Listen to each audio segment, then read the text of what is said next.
Let's get into our passage. Turn to Luke chapter 16. And as you're turning there, I'm guessing you guys are all familiar with Humpty Dumpty. You guys know Humpty Dumpty sat on a wall. Humpty Dumpty had a great fall.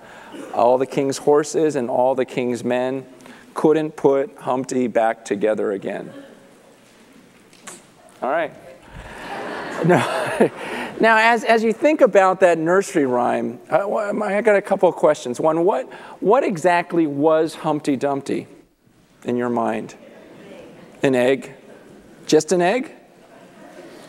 Egg with legs? Okay. Yeah, was he a person? Like he had personality and other eggs liked him. Okay. So he's like this egg person. And when he fell over, and whatever happened, what came out? Did the yolk start spilling? I mean, think these things through. And then when they tried to put him back together again, how were they trying? What do you picture in mind as to how those people were trying to put him back together again? Yeah, he was all cracked. You know a lot about him. You just try to glue him or tape him or something, right? Yeah. And then maybe spray paint him afterwards so you can't see all the blemishes. But here's the most important question, I think. What were the horses doing? Okay, because according to the rhyme, all the king's horses and all the king's men try to put him back together. I mean, your head, just try to picture, okay, what would the horses be doing to help put together this Eggman? Okay, I'm saying this, there's a reason behind this. The point is okay, I think I'm overanalyzing Humpty Dumpty, right? Okay, it was just meant to be a rhyme, okay? Wall and fall rhymed, and so we just made this egg thing. We had to put the horses in there just for the timing of the, of the sentence. That's just all it is. It's just a silly little nursery rhyme, and if you look too deeply into it, you miss the point. Okay, in Luke chapter 16, we have a parable, okay? Understand with a parable is a story. A parable is a story. It's told for the sake of analogy. Jesus would do this often. He would tell a story that was very simple. A simple story with a simple meaning. And the whole point of that meaning is it would help you relate to a deeper spiritual truth. Now, the problem comes when we take parables and try to read too much into them. And we want to know every single detail when that wasn't the point of it. Any analogy taken too far is going to break down, right? Because no two things on earth are exactly alike. And so the whole idea of a parable is you go, okay, what was this story? What's the general meaning? What's the simple meaning, the obvious truth of this parable? And Jesus explains the meaning and the point he was trying to make. Now, if we take Luke 16 and we start trying to figure out every single detail to this parable or any other parable, we're going to drive ourselves crazy because that is not the point. We got to get the most important point. And I bring this up because Luke 16, for a lot of people, is a parable they don't like. They just say it's too difficult to interpret. In fact, I talked to a couple pastors this week because I was going to preach this weekend. And I asked them, I said, hey, what do you do with Luke chapter 16? And you know what both pastors said? I avoid it. Because there's just too many issues, too much this or that. And yet the truth is I really like this passage. Okay? The more I studied this passage this week, the more I just love this passage. I mean, it is a great, great story that Jesus tells with such an important meaning. I mean, it's fast becoming one of my favorite passages. I mean, I like it that much. It's a great story, okay? Here, Luke chapter 16, read along with me. Jesus tells his disciples, there was a rich man whose manager was accused of wasting his possessions. So he called him in and asked him, what is this I hear about you? Give an account of your management, because you cannot be my manager any longer.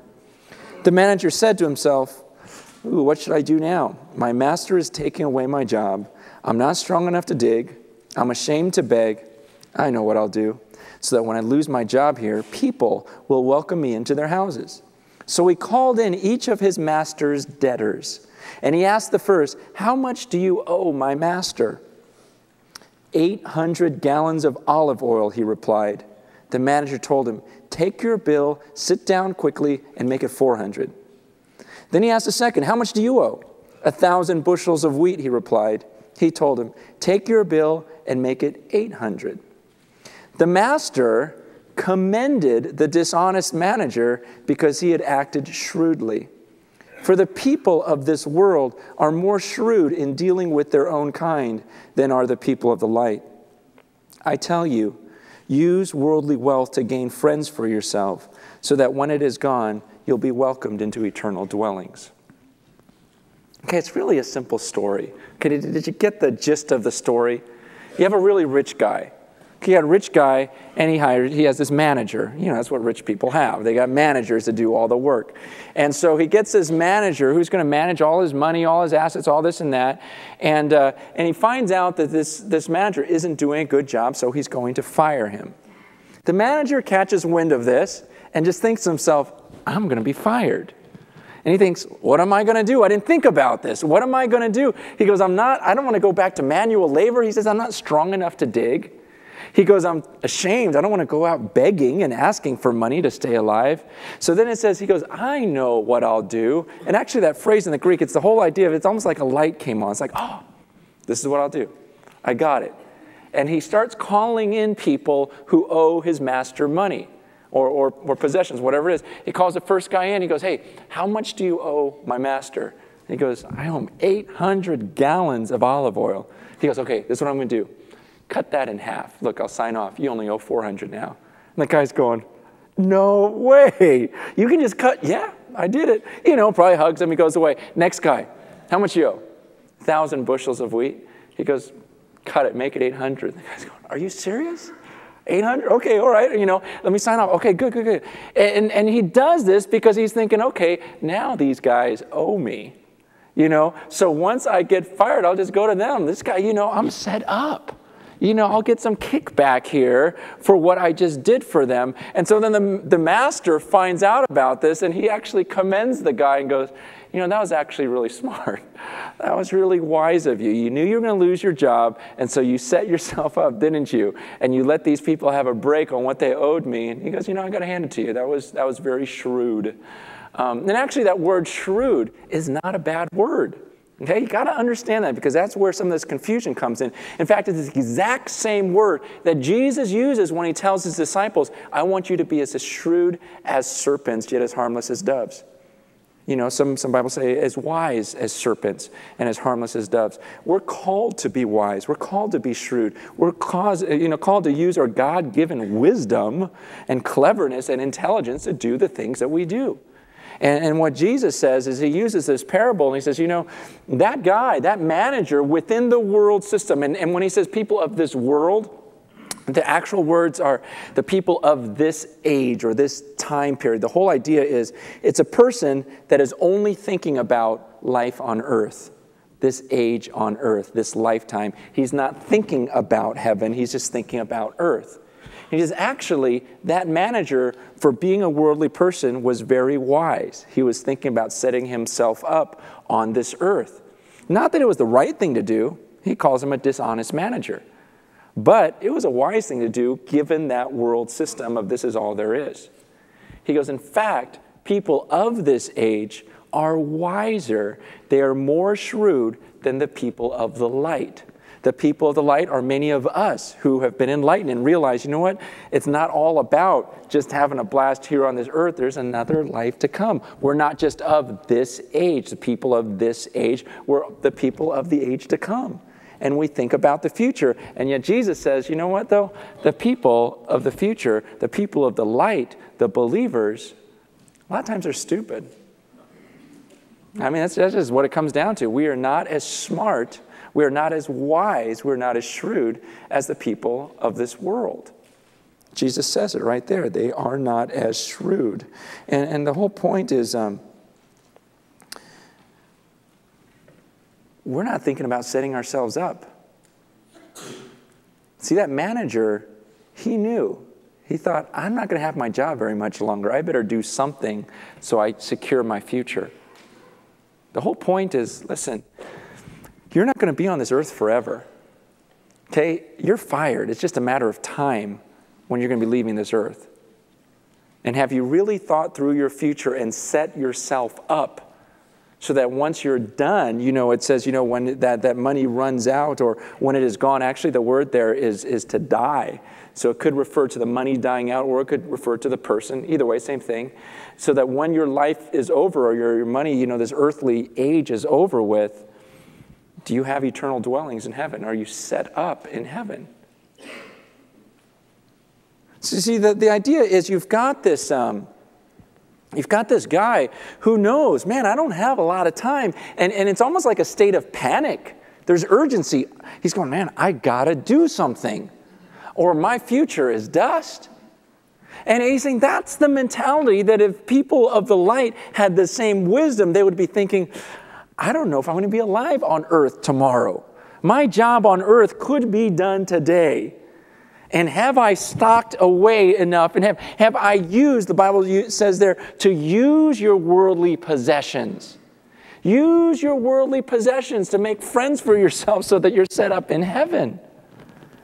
This whole idea is just like that manager used whatever power, and resources he had while he had that job. He used it to set himself up for his life after his job. He's in the same way we should use whatever power, whatever worldly wisdom, this worthless, he calls it, the literal word is unrighteous mammon. There's just this unrighteous money stuff that's of this world. He goes, use that to set yourself up so that you are welcomed with eternal dwellings. That's the point of the parable. And when's the last time you acted like that manager, realizing, I don't have forever here. My job's just about done. I better get ready for the next life. I better start setting myself up there and using my power, using my resources so that I'll be set up in the next life. And Jesus clarifies this even more in the next verse, verse 10. He says, whoever can be trusted with very little can also be trusted with much. And whoever is dishonest with very little will also be dishonest with much. So if you have not been trustworthy in handling worldly wealth, who will trust you with true riches? And if you have not been trustworthy with someone else's property, who will give you property of your own? Okay, this is so important, you guys. Okay, these three verses, this is really summarizing what Jesus is trying to teach in this parable. And you got to get this. Okay, you have to. I've been praying all week that everyone that listens to this message this weekend will understand these verses. Okay, it's imperative. He is saying that the first is very obvious, verse 10. He says, whoever can be trusted with little can also be trusted with much, right? It's like when you work a job. If you're working a job, and your boss sees, oh, you're doing a good job in that lesser position, then he may be apt to bring you to a better position, right? He trusted you with a little, and he's like, oh, he's trustworthy. He did a good job. I'm going to move him up. But what if that guy's not doing a good job? What if you're not doing a good job in that position? Is he really going to move you up? No, because you can't even handle the little things. How am I going to give you more? Okay, anyone who's ever been a manager or a leader of other people, you do the same thing. You go, man, how's that guy doing in his position? If someone excels, doing a great job, it's like, let's move him up. We could use him in this position. It's just a simple fact of life that Jesus is saying, if I can trust someone with a little, then I'll trust him with more. But if he's dishonest with a little, if he's not doing good with the very little, and key word, very little, then he's not going to do good with a lot. And he says, so if you haven't been trustworthy handling worldly wealth, see, the worldly wealth is the very little that he's talking about. He says, then who will trust you with true riches? Okay, very important there. He contrasts worldly wealth. That's all the things in the world. Every commercial you see, everything you see, as you walk outside, all this stuff that people long for, he compares that with the very little. And he says, if you can't even handle money, how am I going to trust you with true riches? Do you really look at the things of this world as very little? Oh gosh, it's just a little car. It's just a little house. It's just a little $1 million. You know, just a little lottery. You know? I mean, do you really look at earthly things, God says, in comparison to true riches in heaven? There's a big difference there. Not to change the subject, but how many of you like Krispy Kreme donuts? Okay, all right. And, you know, some people are like crazy about them. Okay, the majority of you like them. Okay, what I have under my sheet here is I have some Krispy Kreme donuts and a microwave, because they're only really, I think the only thing that makes them really good is when they're warm. And so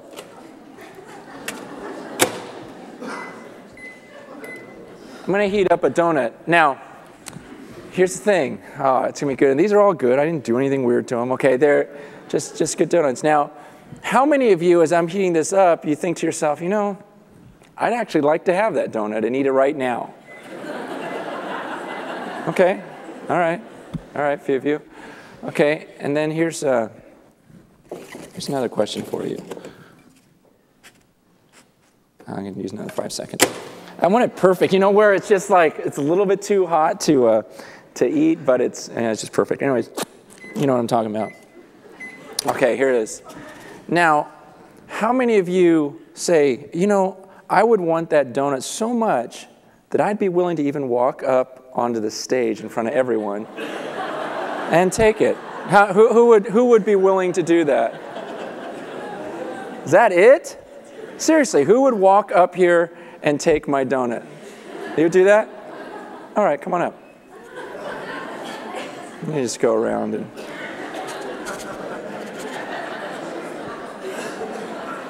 Yeah, and you can seriously eat it, and see, it wasn't that hard. You just walk up here, take the donut, and walk back to your seat.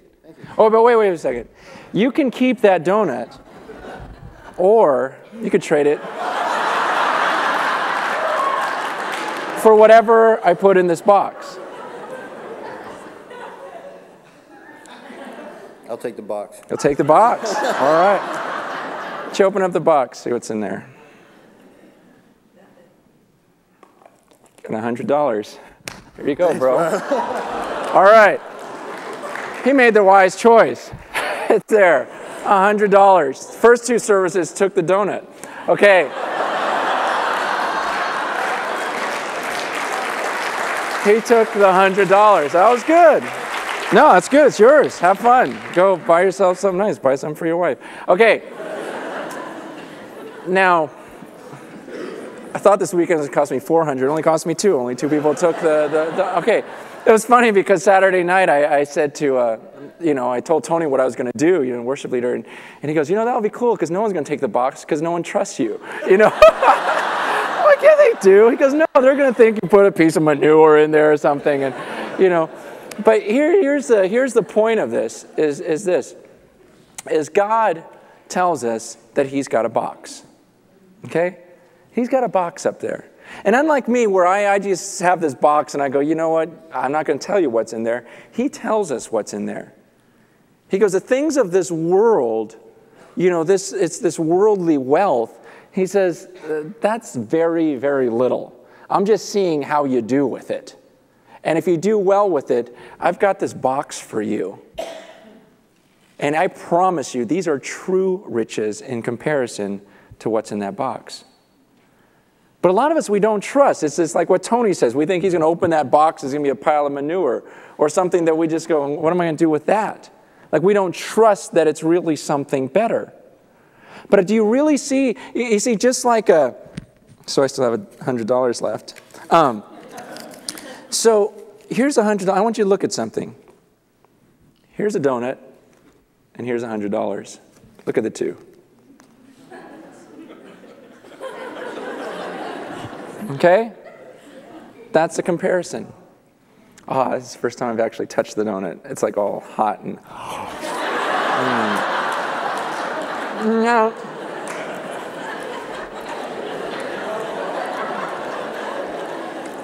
I've been looking at them for 4 services, so I figure I deserve it. Now, I'll make a point of it.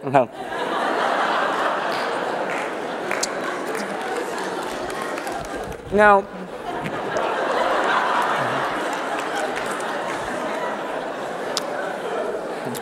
the point is this, okay? Point is, that was a great donut. But for the rest of the day, if, like the people that chose a donut at the other services, they ate it, they sat in their seat, they ate it, and the rest of the day they're going, oh, why did I do that? And I just really believe that's what so many people are going to do. That donut's right in your face. You got all this stuff on this earth that looks so good. I mean, it really does. I mean, it's so tempting. It's right there in your face, but then, for all of eternity, just like the people who took the donut, like last night and this morning, the rest of the day they're thinking, gosh, that was dumb. Man, that was dumb. And for the rest of the week, they're thinking, that was really dumb. And the whole idea is I believe that's what heaven's going to be like. As people will look back on their life on earth and go, that was dumb. That was so dumb. It was just there in that face. Everyone made it look so good. All that stuff looked so great. I could have just given it to the kingdom. And think of what I would have had up here. Think of what I would have had. It's just like those people who ate the donut and go, well, can I trade you now? You just ate it. You know what? You want to trade back? I mean, it's too late. And that's what heaven's going to be filled with is people who go, oh, why did I do that? Can I do something now? No, it's too late. I gave you a little task there on the earth. Gave you a little bit of money, a few $1,000s a year. Just want to see what you would do with it. You spent it all on yourself. It didn't do any good for the earth. And now you're expecting me to entrust you with true riches? He goes, who's going to do that? Because this is very important that you get this. And I really want everyone in this room to get this point because, okay, see how I'm talking to you right now? Looking you in the face, and we got this relationship. Some of you, I know you better than others, but 100 years from now, those of you who are believers, we're still going to have a relationship. I'll still be looking at you like this. Isn't that weird? Isn't that a weird thought that 500 years from now, we'll still be together? For those of us who believe. Get used to me. Okay? I mean, think about that. I don't think about that a whole lot, but what an amazing thought. We're going to spend eternity together. And I don't want you going, well, when we were on the earth, you didn't really explain how much better, or how minute or how ridiculous. No, how many times have I said life is a vapor? Okay, it's a donut. You eat it, it's gone. Okay, your house, I don't care how nice your house is, it's a donut. That's all it is. Okay, you can play with it for a little bit and it's gone. Okay, and you go, oh, no, but mine's really nice. Okay, you got a donut with sprinkles. You guys, really, that really is what it boils down to. And seriously, I don't want you looking at me 100 years from now going, well, you didn't tell me it was that big. It's that big of a gap. The things of this earth, as we talk about it then, we're going to say, that was so stupid. That was so dumb. I just got so into the things of the world. I'm saying, let it go. I'm telling you now. I'm telling you now. Okay? And so later on, well, I'll go, see? We were right. That was nothing down there. That really was very little, just as Scripture said. And that's what I want to do with you, 100 years from now. Go, we were right. We gave it up for the kingdom. Look at the people we actually used our money for. Look at the people we fed. Look at the people we reached in our own community. Look at all that stuff. It was worth it. And look at our reward now. That's what I want. That's why this is so important. It's also important because I don't want you mooching off of me for millions of years. Can I wear one of your crowns? The whole point is we're all going to be there. And we got to think this stuff through. This is reality, okay? This is not some blind hope that we have. I mean, do you really believe this stuff? And does the way you spend your money show that you believe this stuff? Jesus says, if I entrust you with very little, if you can't be trustworthy with very little, how am I going to trust you with true riches? And the question I want you to ask about that is this. As God looks at how you have managed your money throughout your lifetime up to this point, would he say, he or she's been trustworthy with what they've been given? Think about this. Would God consider you, if this were the last day of your life, and it could be, your job's over today, and would God say, you were trustworthy down there with the money I gave you, that very little stuff that you guys played with on the earth, so I'm going to give you a ton up here? Or would he say, you couldn't even handle money? I gave you that, and you spent it all on nothing. So why would I entrust you with more up here for all of eternity? This is serious, serious stuff. He goes on in verse 13, and he says, no servant can serve two masters. Either he'll hate the one and love the other, or he'll be devoted to the one and despise the other. You cannot serve both God and money. The Pharisees, who loved money, heard all this and were sneering at Jesus. And he said to them, you're the ones who justify yourselves in the eyes of men, but God knows your hearts. What is highly valued among men is detestable in God's sight. Okay, first he says, you can't have both. Okay, you can't say, well, I want all this money, but I also want God. Because you can't have those two as masters. They're mutually exclusive. Okay, you can't be out to get everything you can for yourself and also, get everything you can for God. It's one or the other. You're going to end up being devoted to one and hating the other, or vice versa. One quote I read was that it said, money is a wonderful slave, but a terrible master. And that's exactly what this passage is saying. It's a wonderful slave. You can use it as the Bible commands us to. Use your worldly wealth. Use it. Let it be your slave. Use it to do wonderful things with your money. Not selfish things or whatever else, but to do wonderful things. It's a great thing to use.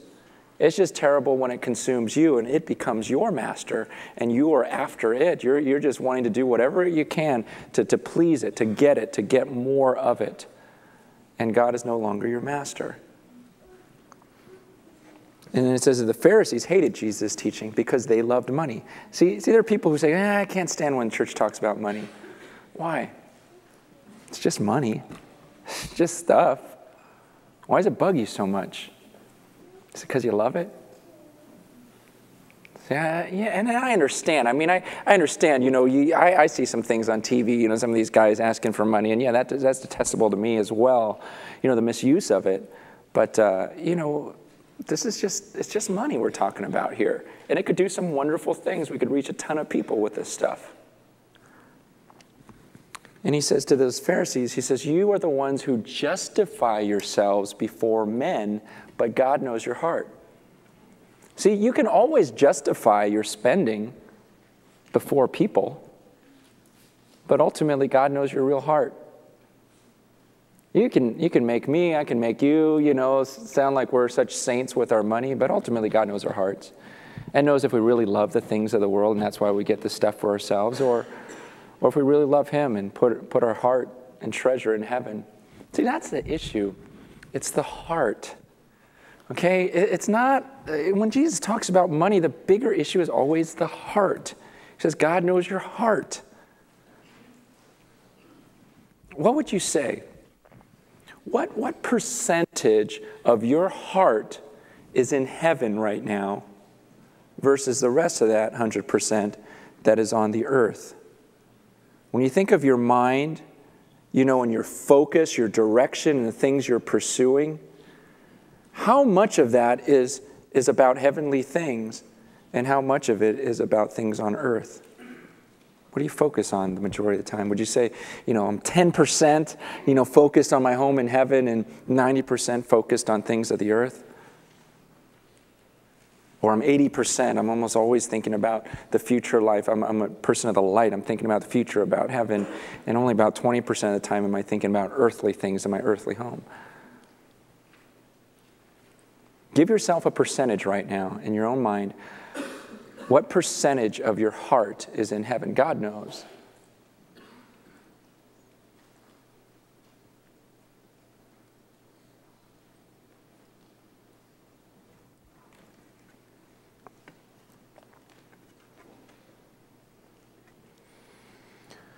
You know, that last phrase too, he says, what is highly valued among men is detestable in God's sight.